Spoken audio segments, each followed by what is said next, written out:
necessary. None of us would voluntarily drink a glass of deadly poison if we knew what it was. And yet each of us has friends or relatives or business associates whose effect on us is just as deadly as the glass of poison. The difference is that one form of poison kills instantly. Once consumed, the body recoils, weakens, and then all bodily functions cease. Other poisons kill hope, ambition, enthusiasm, and the thirst for achievement. The methods are different, but the ultimate result is the same. There is little difference between one who has given up his life and one who has given up his hope. There are those who will laugh at those who read useful books, and yet there is little difference between those who cannot read and those who will not read. The result of both is ignorance. There are those who will discourage those in search of a better occupation, and yet it is essential that each of us find what we were meant to do if true happiness is to be found. There are those who will frown upon those who set ambitious goals, and yet without goals there can be no achievement, and without achievement life will be as it has been. There are those who will gossip about those who are doing well, and yet there can be no cause for rejoicing among those who are doing poorly. There are those who will cry to those who turn away in search of a better life, and yet we must sometimes turn away from those who affect limits on us in spite of the tears. There are those who will hate those who achieve the improved life, and yet there can be little happiness in poverty, nor love among those who must endure it. One of the disappointments of life is that friends will abandon those who begin to change their life for the better, and yet those who remain behind will say he has forgotten us now that he lives well. It is those who accept their mediocrity to choose to remain behind.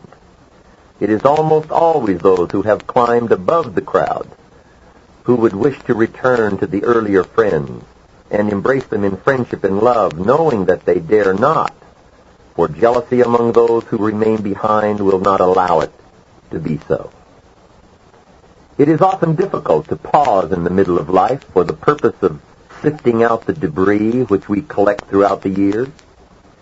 We tend to accumulate and cling to ideas that limit progress. We cherish friendships even though the friendships impede our personal growth. We allow ourselves acquaintances in spite of those acquaintances whose conversation affect or destroy our attitude about life and people. We maintain business associates, although those associates teach us immoral, illegal, or unethical practices. We learn shortcuts for increasing profits while decreasing quality. In countless ways, we wander through life allowing people and their attitudes and ideas to mold our character. People whose attitudes and ideas have brought themselves little in the way of progress, productivity, or happiness. Unpopular as it may seem, each of us accumulates people, customs, attitudes, habits, opinions, and philosophies, which we very simply cannot afford to keep if we seek honestly after an improved life. Friendships are indeed valuable, but so is the human life, and it is foolish to fall short of our potential because we feared alienating a good friend. The gathering of a few business friends for lunch is a common, everyday occurrence. In 1 hour, we can satisfy our hunger for food, gossip, ridicule, and condemnation of those not present.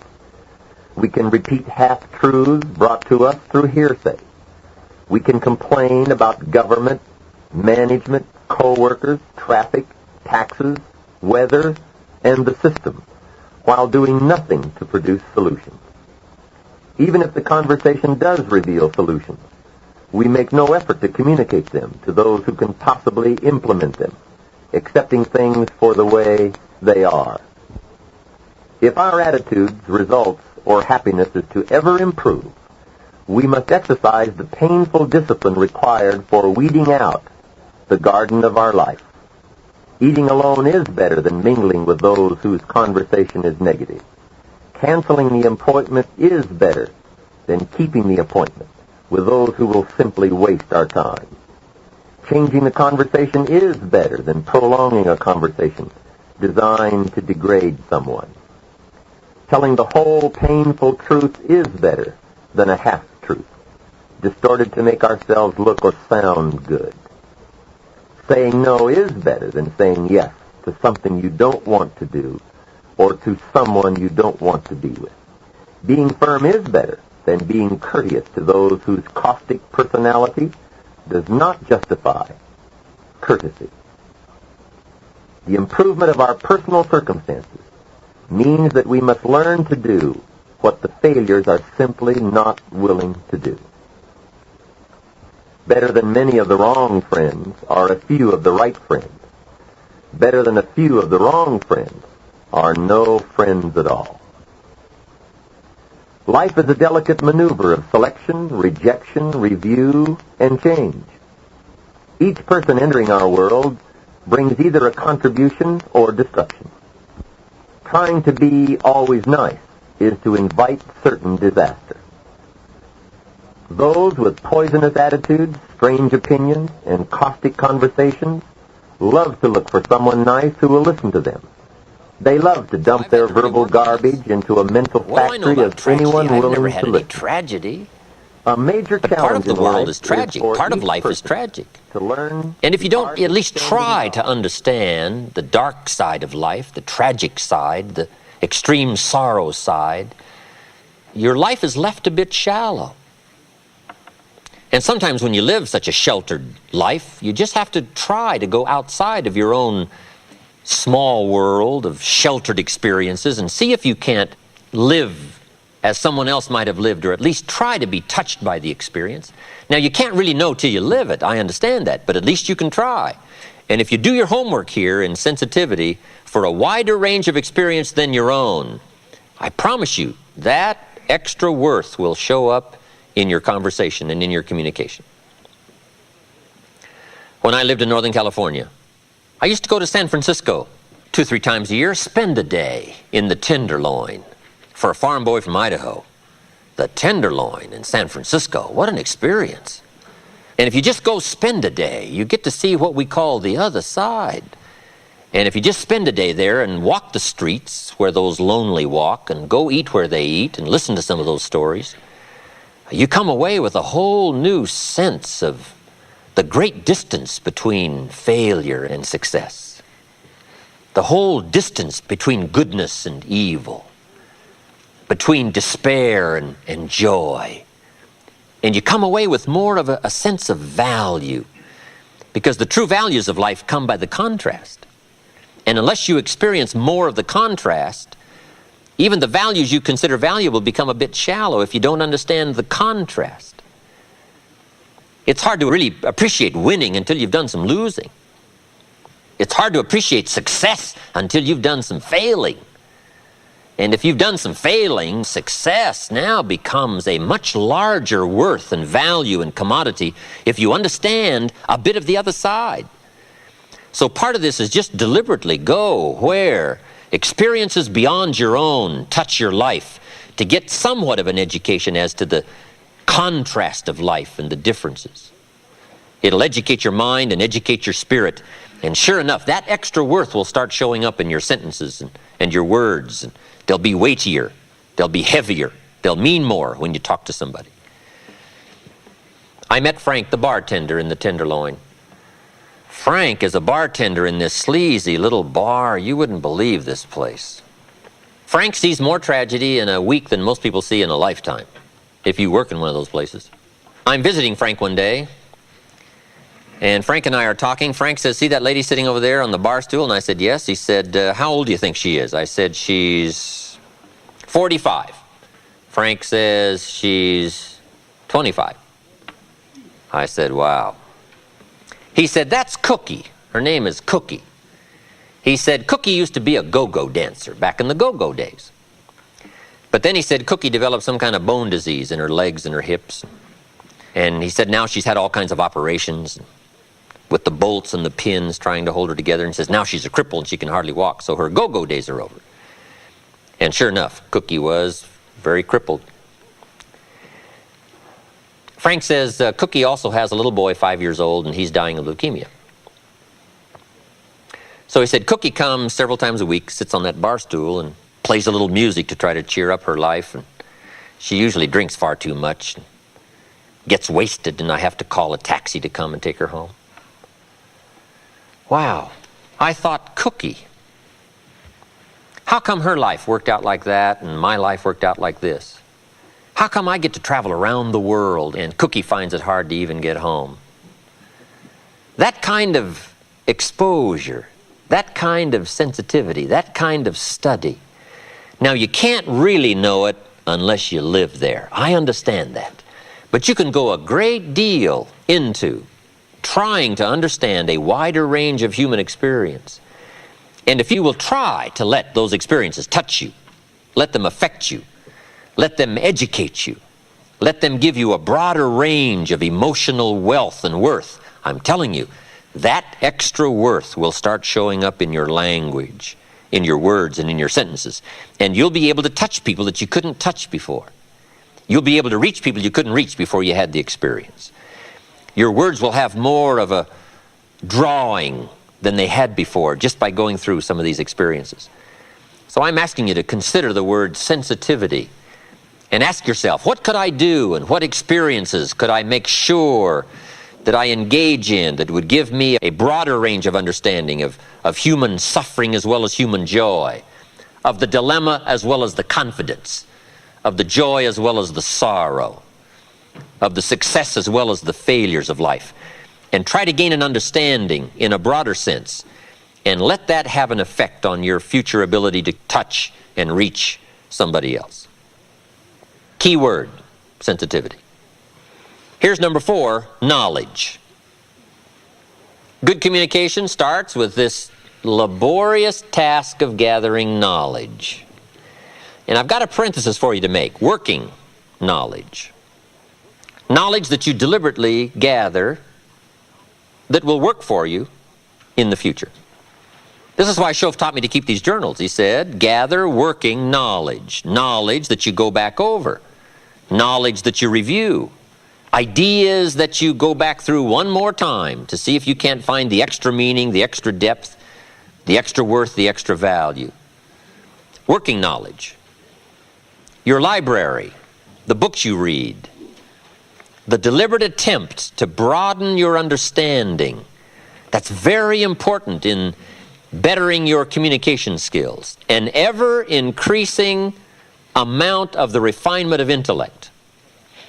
That's so important, this working knowledge.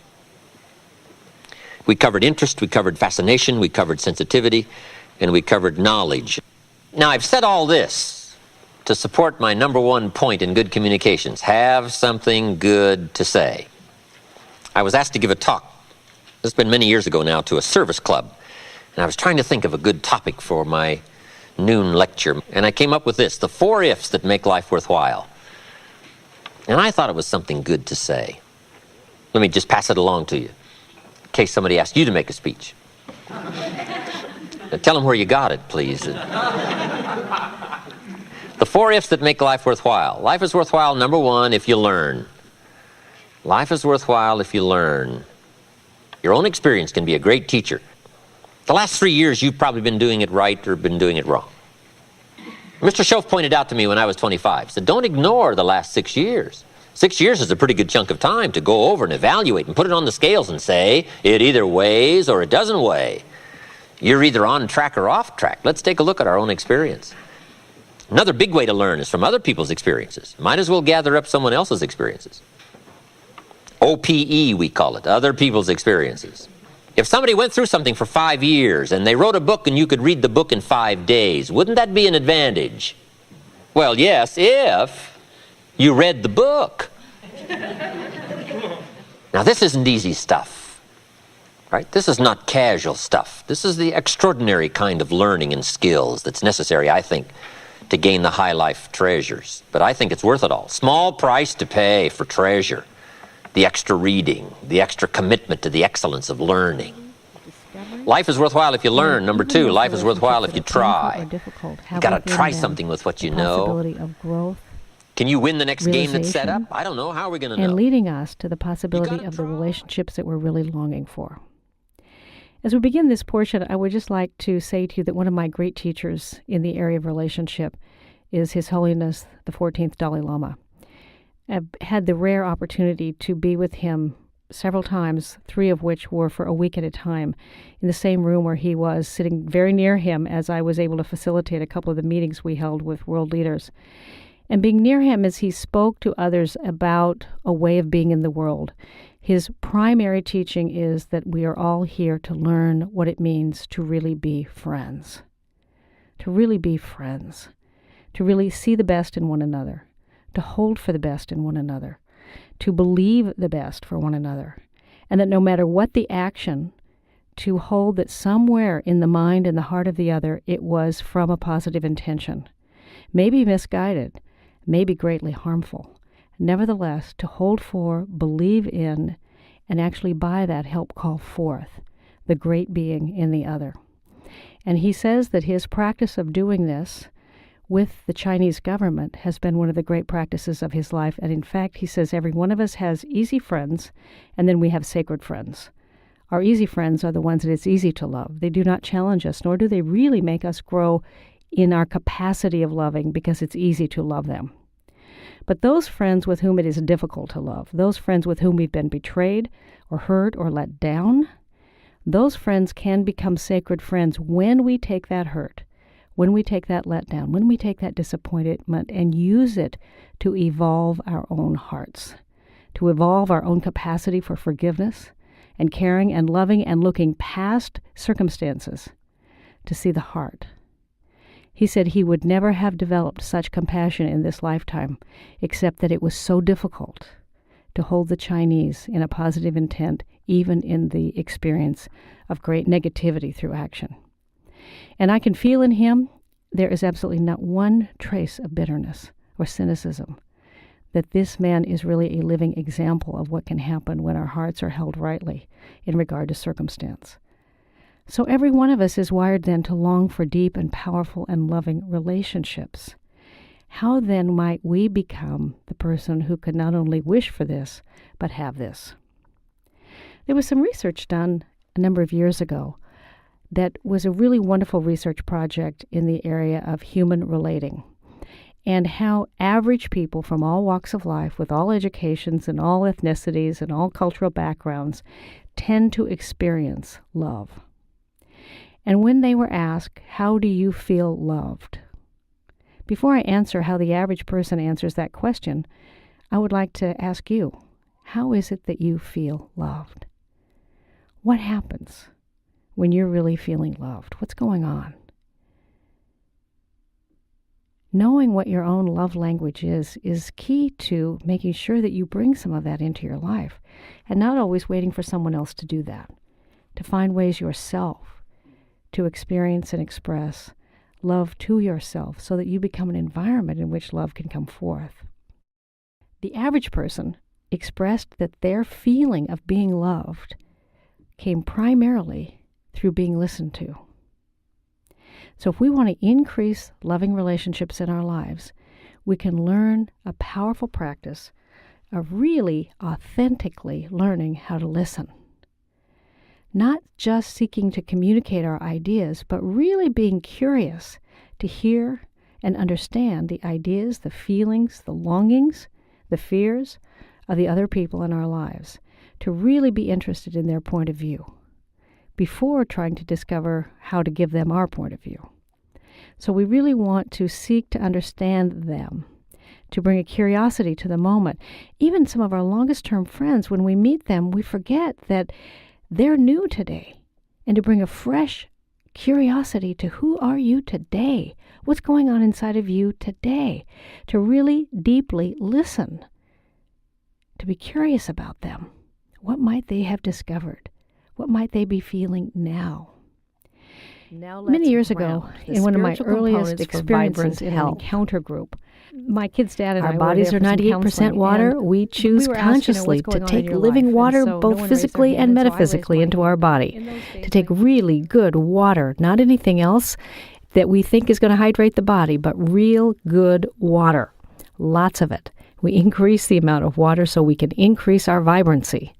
And we increase the amount of living water, our conscious contact with the source of life itself. And we begin to experience that as a living wellspring that rises up from the center of our own being as we choose to make conscious contact. Water and living water. Hydration. Nutrition. Live foods and live thoughts. Foods that increase our vitality and aliveness, and thoughts that are food to our vitality and aliveness. So we stand guard at the portal of our mind and choose life, both with the nutrition of food and the nutrition of thought. Exercise. I choose to move my body in ways that increase my vitality, my aliveness, my connection to that stream of life. I give my body a voice. I let it tell me how it wants to move.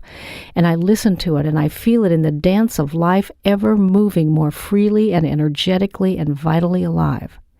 At the same time, I recognize that the practice of metaphysical exercise is my spiritual practice, and that insight alone produces no change. Insight with action is powerful. So I take my insight, my awareness, and I look for increasing ways to practice that in my daily life. Every aha moment comes with it the question, how can I put this to practice?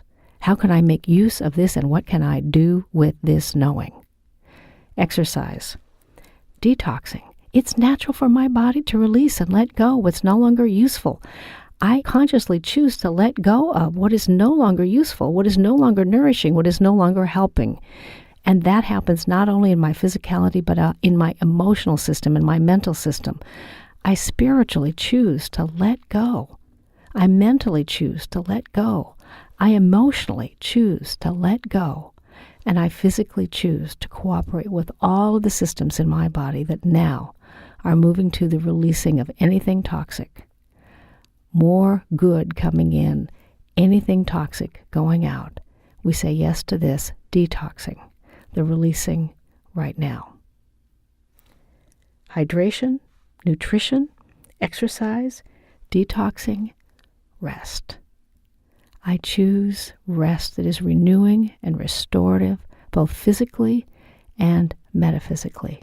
I give my spirit, my mind, my emotions time to rest, to just rest in the arms of the one who gives me life, to feel myself embraced and held, renewed and strengthened. I give my body the physical rest. I give myself permission to know what my body asks for with physical rest. Rest, restoration, renewal, a spiritual component for vibrant aliveness, vibrant health, vibrant well-being, rest. Hydration, nutrition, exercise, detox, rest, and a practice of every day generating the feeling of well-being, generating a feeling of well-being, not waiting for things to change before I have well-being, generating a feeling of well-being, of being at home in a friendly universe. I have access to insight, I have access to capacities, I have access that my body can feel and respond to when I generate daily the feeling of being at home in a friendly universe. The metaphysical components, the spiritual components. And it said this time the seed takes root and the little plant starts to grow, but the soil is so shallow that the first hot day, the little plants wither and die. You say, wow, what a disappointment. Well, sure, you're going to be disappointed. Some people are going to try so little, even if you've got a good idea. Right. 30 days later, you say, we had this meeting, John wasn't here. So where is John? Said, I don't know. You say, well, I thought sure John had last 30 days. But he didn't. Why? It's called inevitable. Right. And who knows the reason why? John isn't here anymore. Somebody said, boo. And he quit. He quit. First hot day. Now, you're going to be disappointed, especially if it's somebody you like, somebody you know. But here's what you must learn to do as a leader. Discipline your disappointment. This is part of the challenge of life, disciplining the disappointment, understanding the law of averages. Now, here's what it said the wise man did.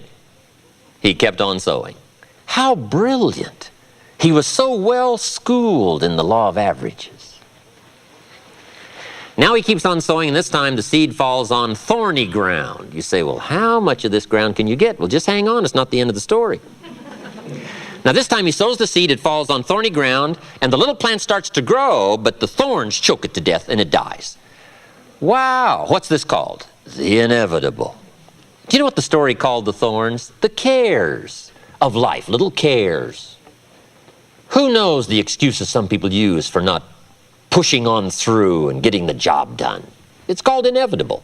Some people are going to try so little. They're going to let other things crowd out the good opportunities. And who knows why? I don't know why. I'm an amateur on this stuff. The key is to take the inevitable and take the obvious, right? Everybody should take obvious 1, obvious 2. Right? Study the obvious and not let it unduly disturb you, and learn to manage the obvious so you can get on with the more important things in life. Who knows? I called John up. I said, John, where were you last night? We had this meeting. John says, well, I can't make every meeting. I say, why not?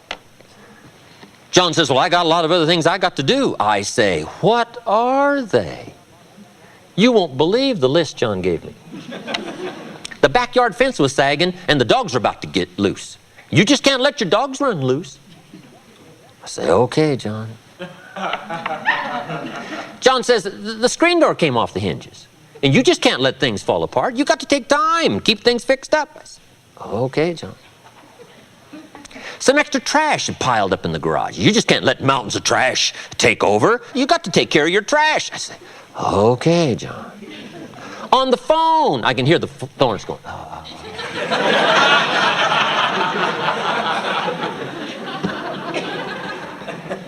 Some people have the incredible ability to major in minor things. I don't know why. We call this inevitable. We call it a mystery. It's part of the scenario of life. I'm driving through the little community. John's out there mowing his lawn. He's cussing the weeds, and he's red in the face, and he's about to explode. I said, John, what are you doing? He says, what does it look like I'm doing? I'm mowing this lousy lawn. I said, John, there's all kinds of little neighborhood boys around here. Mow your lawn. He says, they want $5. I'll mow it myself. I'll mow it myself. I said, okay, John, okay. Number one, there should be a law against cheating some little neighborhood boy out of $5. Now, why the scenario? The scenario of the story of the sower is to prepare us for the inevitable called the law of averages. Now here's what it says. The sower kept on sowing. He was so bright, evidently he'd been schooled in these numbers of about how many are going to let the birds, and about how many the hot weather's going to take, and about how many are going to let little things cheat him out of big chances. Right? He must have gone through the school because he understood. He kept on sowing. Now here's what it says. The seed falls on good ground. Let me give you a promise as a leader. It always will. Key phrase. If you share a good idea often enough, it'll fall on good people. Why? The law of averages. Now, even the good ground had a variety of productivity. It said part of the good ground produced 30%. Wow. And it said part of the good ground produced 60%. Terrific. And it said part of the good ground produced 100%. What's that called? The law of averages.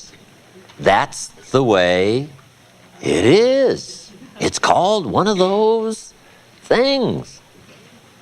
Now, can you find some 100%ers? The answer is yes, but you got to go through the birds and the hot weather and the thorns and cares, and you've got to find some way to use the 30%ers and the 60%ers. And now if you become entrusted as a skillful leader and learn the law of averages and learn how to deal with all this, you'll have some 100%ers to deal with, to work with. The law of averages.